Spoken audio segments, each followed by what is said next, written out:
14 বছর বয়সে প্রথম জেনেছিলাম আমার জন্মের খবর পেয়ে ঠাম্মা মাথায় হাত দিয়ে বারান্দায় বসে পড়েছিল। আমি বাবা মার দ্বিতীয় কন্যা সন্তান। এই ঘটনার ঠিক 1.5 বছর পর আমার ভাইয়ের জন্ম হয়। ঠাম্মা আমাকে সারা জীবন লক্ষ্মীছাড়ি বলেই ডাকত। ছোটবেলাতেই বুঝে গিয়েছিলাম বাড়িতে আমার আর দিদির জন্য একরকম ব্যবস্থা আর ভাইয়ের জন্য অন্যরকম। পুজোয় ভাইয়ের জন্য 4টে জামা, আমার আর দিদির একটা জামা। ভাইয়ের টিফিন বক্সে আপেল, কলা, মিষ্টি। আমার দিদির ওই একটা যাই হোক কিছু হলেই হবে। এইসব কড়া নিয়মের বাইরে বেরোনোর ক্ষমতা আমার মায়ের ছিল না। দিদিও কখনো নিয়ম ভাঙার চেষ্টা করেনি, কিন্তু আমাকে বারবার ঠাম্মার কাছে শুনতে হয়েছে, এ মেয়ের বড় নোলা, ভীষণ লোভ, একেবারে অলক্ষ্মী এসেছে একটা কোথা থেকে। তবুও আমার বায়নার অন্ত ছিল না। মা মাঝে মাঝে আমার বায়না মেটাতে সবাইকে লুকিয়ে পয়সা দিত। দিদিকে কখনো কিছু চাইতে দেখিনি। আমি তখন ক্লাস 6-এ। স্কুল থেকে ফিরে দেখি মার মুখ থমথমে। কিছু একটা হয়েছে আন্দাজ করতে পারছি। সন্ধ্যাবেলা পড়তে বসে দিদি বলল, তুই মাকে এত বিপদে ফেলিস কেন? আজ ঠাম্মা দেখেছে মার থেকে লুকিয়ে পয়সা নিচ্ছিস।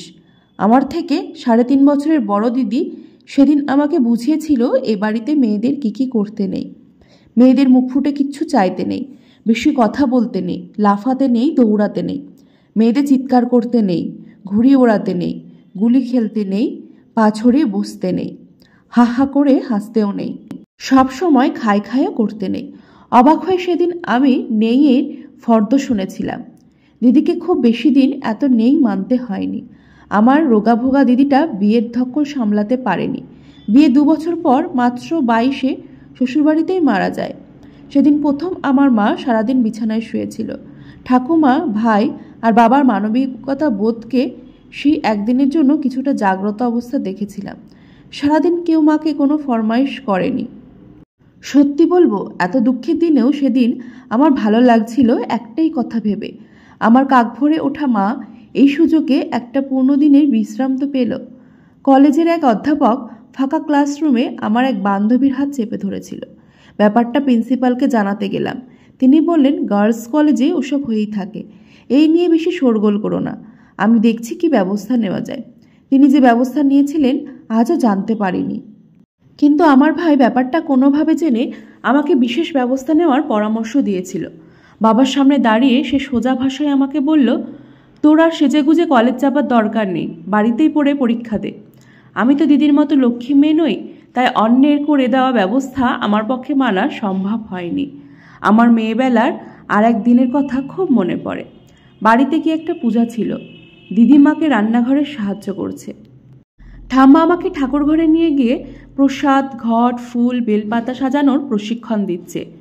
পুজোর জোগাড় শেষ হলো, আমার শিক্ষা সম্পূর্ণ হলো, কিন্তু আমার চোখ তখনও আটকে আছে নারায়ণের জন্য সাজানো প্রসাদী নৈবেদ্যের থালায়।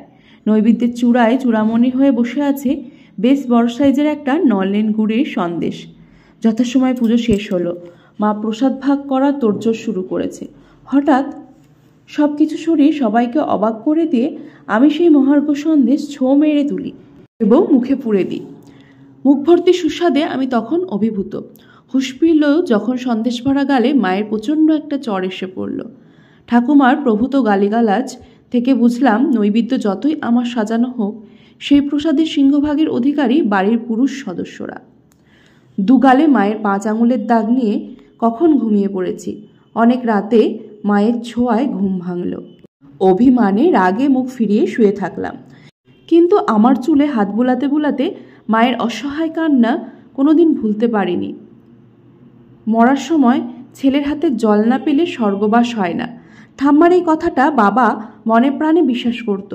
ভাই ছিল আমার বাবার সেই স্বর্গবাসের ইনভেস্টমেন্ট। আমার ভাই বর্তমানে ব্যাঙ্গালোরের এক বহুজাতিক সংস্থায় কর্মরত এবং বিবাহিত, আর অবাঙালি পরিবারকে নিয়ে সেখানেই নিরাপদ জীবনযাপন করছে। এই শহরে খুব একটা আসার দরকার পড়ে না, এলেও অফিসের ভিআইপি গেস্ট হাউসে থাকে।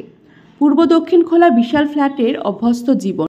এ বাড়ির স্যাঁতস্যাঁতে দেয়ালেও ওদের কষ্ট হয়। বাবা মারা গেছেন প্রায় 2 বছর হলো। প্রভিডেন্ট ফান্ডের 60% ছেলের কেরিয়ারে খরচ করেছে। ইনভেস্টমেন্টের পুরোটাই যে জলে গেছে সেটা মৃত্যুর দিনেও বিশ্বাস করতে পারেননি বাবা। ঠাকুমার প্রায় 84 চলছে, বৃদ্ধা, আর ছেলের হাতে জল পাওয়া হলো না। আমার ছাত্র পড়ানো আর স্কুলে চাকরির টাকায় সংসারটা কোনো মতে দাঁড়িয়ে আছে। সেদিন সবে বাড়ির দরজায় পা রেখেছি, মা ছুটে এলো, তাড়াতাড়ি আয়, সকাল থেকে কিচ্ছু খাচ্ছে না, বারবার তোকে খুঁজছে। ঘরে ঢুকে বৃদ্ধার মাথার কাছে বসলাম। মনে হলো আমাকে দেখে একটু যেন হাসলো। আমার হাতে ধরা দুধের গ্লাস থেকে দুজমুখ মুখে দিয়েই আবার ক্লান্তিতে মাথাটা বিছানায় এলিয়ে দিল। ইশারায় আমাকে কাছে ডাকলো। আমি মুখটা নামিয়ে আনলাম মুখের কাছে। খুব আস্তে, প্রায় নিভে যাওয়া কণ্ঠে ঠাম্মা বলল, লক্ষ্মী ছাড়ি, বিয়ে করিস, তোর মেয়ে হতে ইচ্ছা হয়, বুড়িটাকে ক্ষমা করে দিস। মা আর আমি সেদিন সারা রাত জেগে বসে রইলাম। সারা রাত ঠাম্মার বন্ধ চোখ থেকে গড়িয়ে পড়া জল মুছলাম। এতদিন পরে বৃদ্ধার কাছে আমার অলক্ষ্মী জন্ম সার্থক হলো।